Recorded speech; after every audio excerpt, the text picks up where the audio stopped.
So ayan mga kasolar, muli tayo ay nagbabalik. At ang yung kasolar, si Solarens.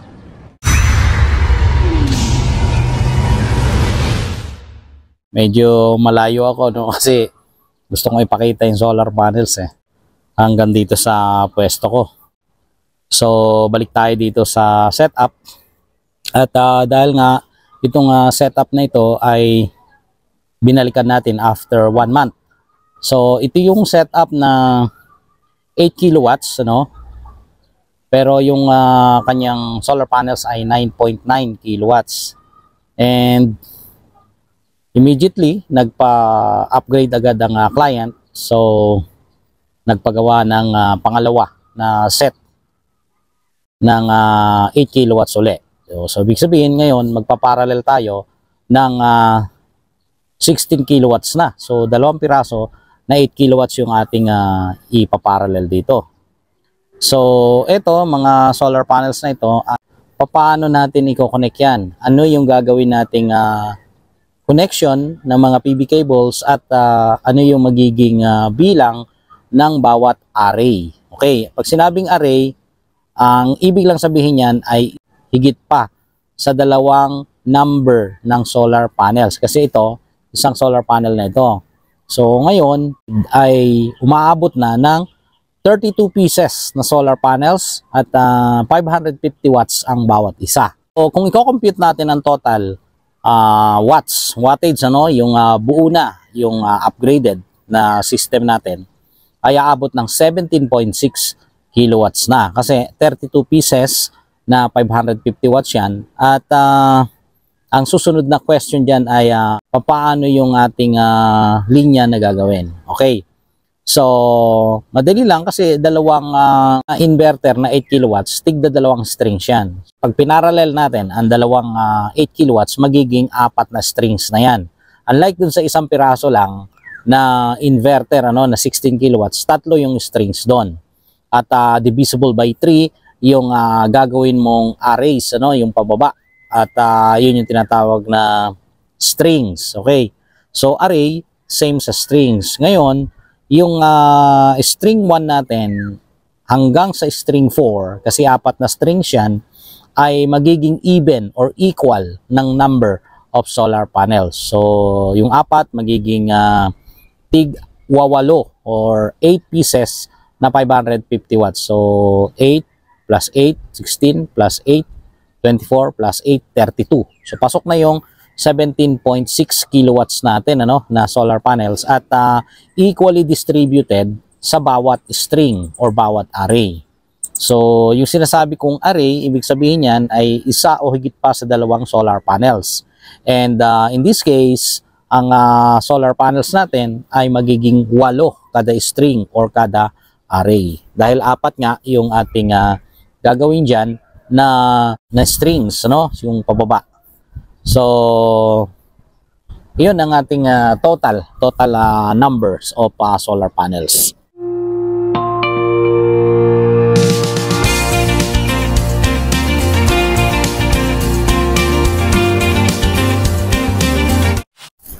So, ito yung mga solar panels natin, ano, at bukod dito, ayan, meron pa tayo dyan sa baba. Yung pinaglalagyan dyan ng akyatan natin ano, ng dyan sa ladder. At meron din dito, ayan. At ito, so lahat ng ito ay 550 watts. 550 watts ang bawat isa, no? At ang brand nito ay Trina solar panels. So sa baba kasalukuyan na nating itinatap ano yung mga PV cables ano papunta doon sa ating inverter at dadaan yun sa ating metal enclosure kung saan nandun sa loob ng metal enclosure yung mga circuit breakers, yung mga DC MCB. So, pupunta tayo sa baba at doon ko ipapakita sa inyo.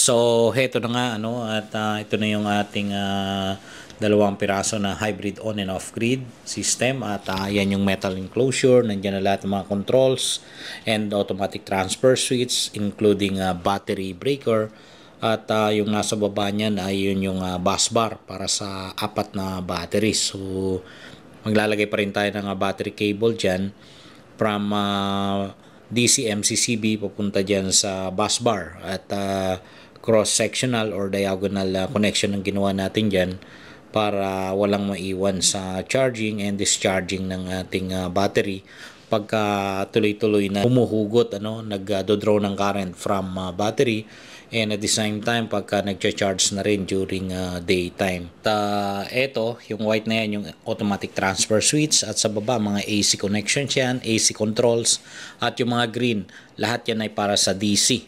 PB cable yan, naka-connect. So ito yung master, at ito naman yung slave, dahil nga 2 piraso yan at magpa-parallel. So marami pa tayong mga dapat na gawin dyan, at yung mga linya ay aayusin natin yan. At sa ngayon, ayan, nakaparallel ang mga AC-SPD natin papunta sa kanya-kanyang inverter yan. Ito sa slave, at ito naman para sa master, at ito yung automatic transfer switch control. So yan ay pumunta naman dito sa ating input ng grid. So merong controls din yan para mag-automatic, at may 2 supply tayong sinaksakan dyan, at yung dun sa likod niyan yung naka-short para mag-function yung automatic. Ito naman para sa load side naman, ito kanya-kanyang inverter yan. Ang source niyan galing dito sa master, ayan, naka load side naman yan, at yung sa kabila load side din yan ay papunta na sa controls, yung ACMCB. Walang parallel na SPD, ayan, kasi load side nga lang yan galing sa inverter. So ito naman, wires ng master at saka slave na para sa grid connection, So ayan, umakyat yan dyan. Pero dito yan pupunta sa grid side ng master, at saka yung sa grid side din ng inverter na slave. So ito, ayan, umakyat yan dyan para sa slave. So magkakatabi yan, mayroong grid, gen, at saka load. So ito ngayon, yung tinuturo kong ito ay nasa grid side yan. Ganon din sa master. Ito naman yung connection ng mga PV cables, string 1 and 2. So dito na natin pinadaan yan sa glands.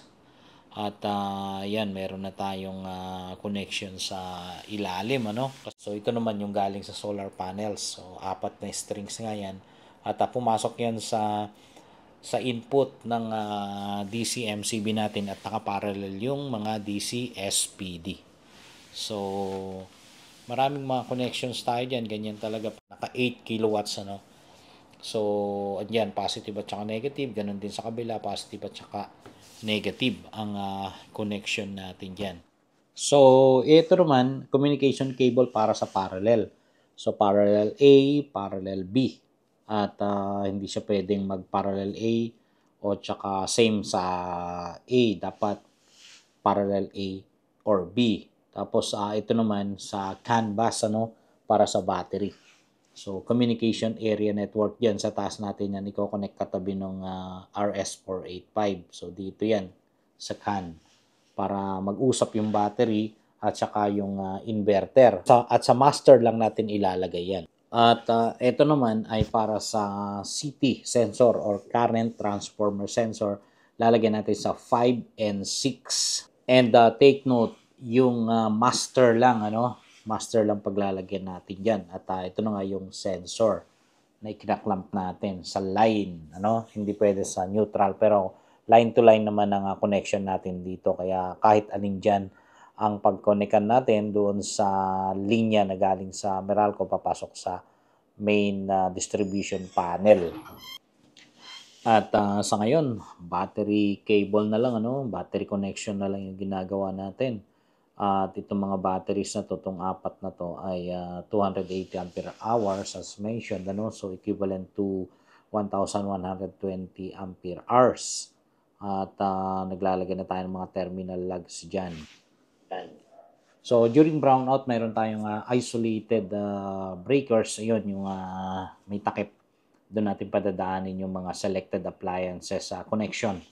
At dadaan yan dyan sa automatic transfer switch para yun lang ang paanda rin. At ito na nga, nakakanya-kanyang connection na ng battery cable yan at may konting haba lang yung battery cable para pagka minob ng konti yung battery at least malilinisan pa yung sa ilalim. So movable naman yung battery dyan. Kaya ito yung bus bar natin, ginawa nating insulated at yan, hindi natin kailangang magpalabas dyan ng kahit anong conductor dyan sa pure copper bus bar na yan.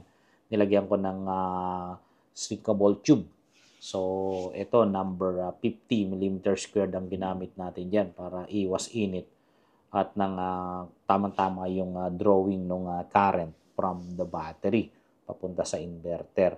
So, ito yung ating DC MCCB. So, yan, alam nyo naman yan, pagka ang DC MCCB ay hinuhugutan ng current, bidirectional yan, in and out. So, charging at saka discharging ang dumadaan dyan. So, ito na yung connection niya para sa master.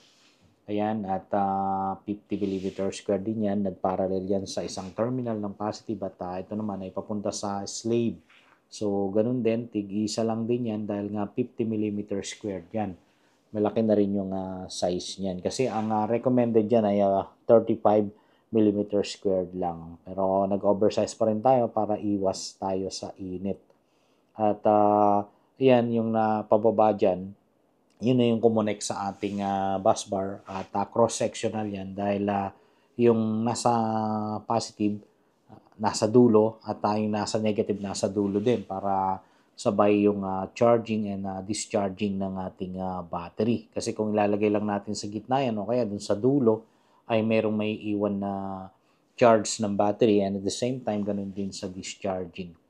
So, na-try ko na yan nung una na nagsasabay, yung ultimo yung SOC or state of charge ay sabay na sabay yung dalawa. Pati yung amperahe na hinuhugot. So, ayan at malapit na tayong matapos dito dahil nga, ayan at kinoconnect na yung sa kabilang distribution na panel, at yan ay para sa load side during brownout. So, diyan magpa-function yung ATS natin. At ito ngayon, itong mga blue na ito ay mga communication cable yan para sa parallel ng battery. So, may mga DIP addresses tayo dyan. At yung nakalagay dyan ay may kanya-kanyang number, yung mga nakataas na DIP switch. Iba sa master, iba rin doon sa tatlong slaves. At nakakonect yan diretso sa master lang, yung communication cable na papasok doon sa CAN or CAN port. At ito nga, kailangan nating maset na rin yung parallel, may tusok na at nang maya-maya ay iparallel natin using safe baud kasi na-check ko naman na yan na parehas na yung kanyang version, yung HMI version yan ay okay na rin. So, kailangan din nating i-activate yung stick lagger niyan. Mahalaga na ma-activate natin mainly dun sa master para mabasa natin lahat. So, ito na yung ating enclosure. So, lahat nakalagay na diyan at talagang sealed yan So, iisa lang. In-isolate natin lahat ng mga controls, iisang lagayan. At matatakpan natin yan. Gumamit tayo ng aluminum conduits dyan or yung cable tray. So, ito, yan na yung likod ng battery. Ayan, nakatap na yung positive at saka negative. Kanya-kanya yan. At yung battery natin dyan na 280 ampere hours ay mayroong kanya-kanyang battery breaker din. 125 amps yun. At ito, may mga terminal lugs na rin yan. At itatap na lang yan sa positive at saka negative terminals niyang battery. So, may lock din naman yan dahil yung ilalim niyang battery na yan ay movable, may wheel. Kaya, madali lang i-lock. So, yung in-between ng positive at saka negative sa DC-MCCB ay kailangan magkaroon ng separator para kung may pumasok man na butigi dyan ay hindi mag-short circuit.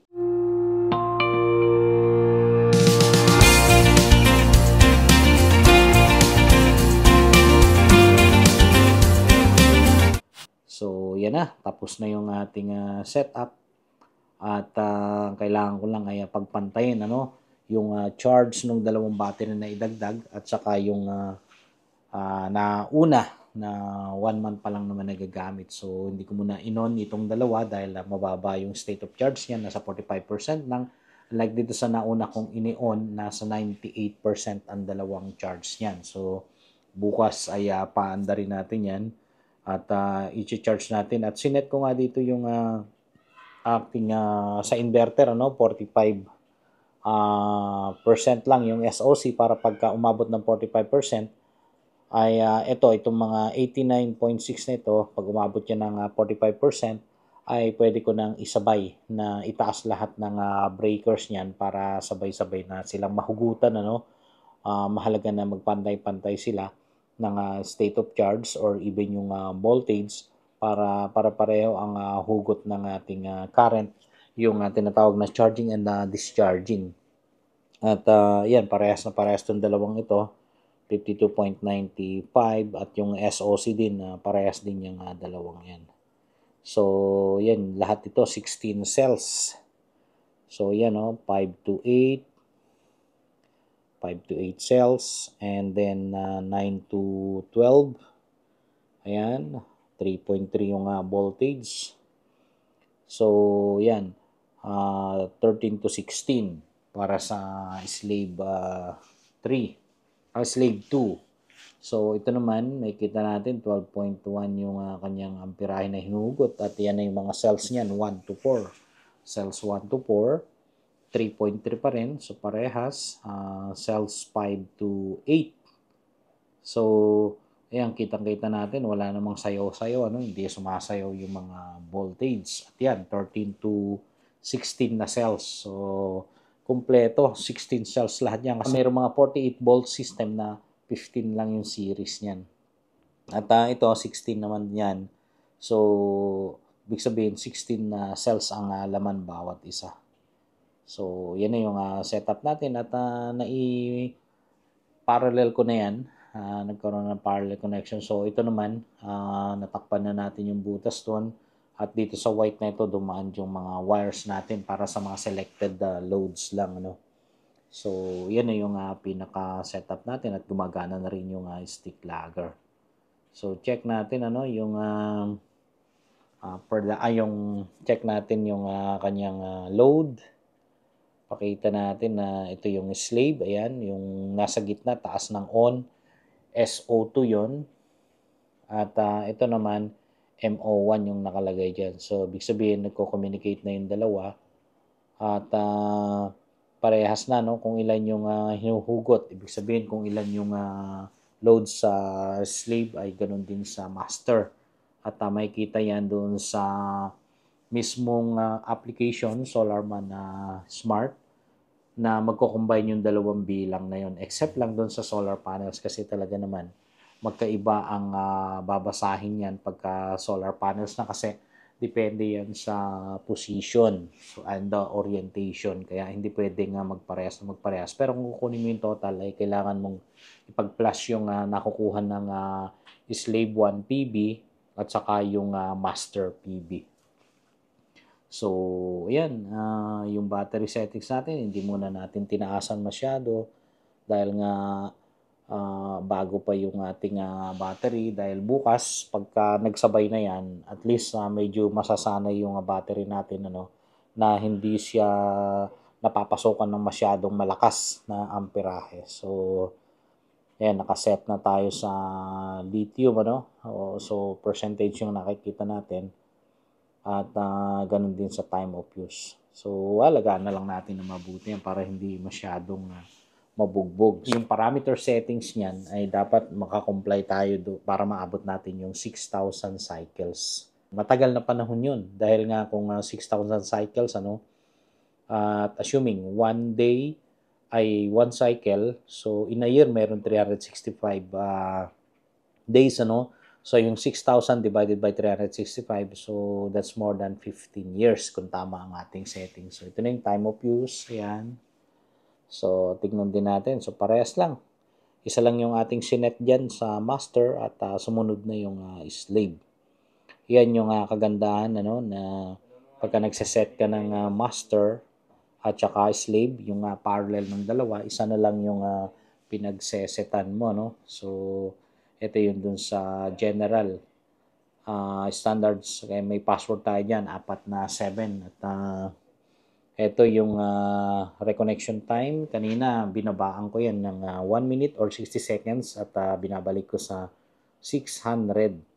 Dahil nga, pagka nilagay natin sa 600, masyadong matagal, nag-set pa lang naman tayo. So, kailangan ma-set natin mas mabilis. Kaya, binabalik ko pa rin naman sa normal. Nag-600 pa rin ako pagka yung continuously running na yan at magandang-maganda na. So, ayan, parehas lang. Isa lang yung ating ginalaw at sumunod na rin yung sa kabila, yung slave na yan. Sumunod na yung seconds or minutes, ano? Kasi yung 600 seconds ay 10 minutes yun. Okay, so yan ang setup natin. So, sa ngayon, ayan, linis-linis na tayo at tayo magpapalam na maya-maya sa ating client at maraming salamat, sir, dito sa Don Antonio Heights, Quezon City, at ayaw niya magpa-mention ng kanyang pangalan, ayaw niya rin magpa-interview, kaya tayo magpapasalamat na lang sa ating butihing kliyente dito. So, from 8 kilowatts to 16 kilowatts, ayan, at nadagdagan ng 2 batteries pa. Maraming salamat sa panonood. At muli, ang inyong kasolar, si Solar Eds.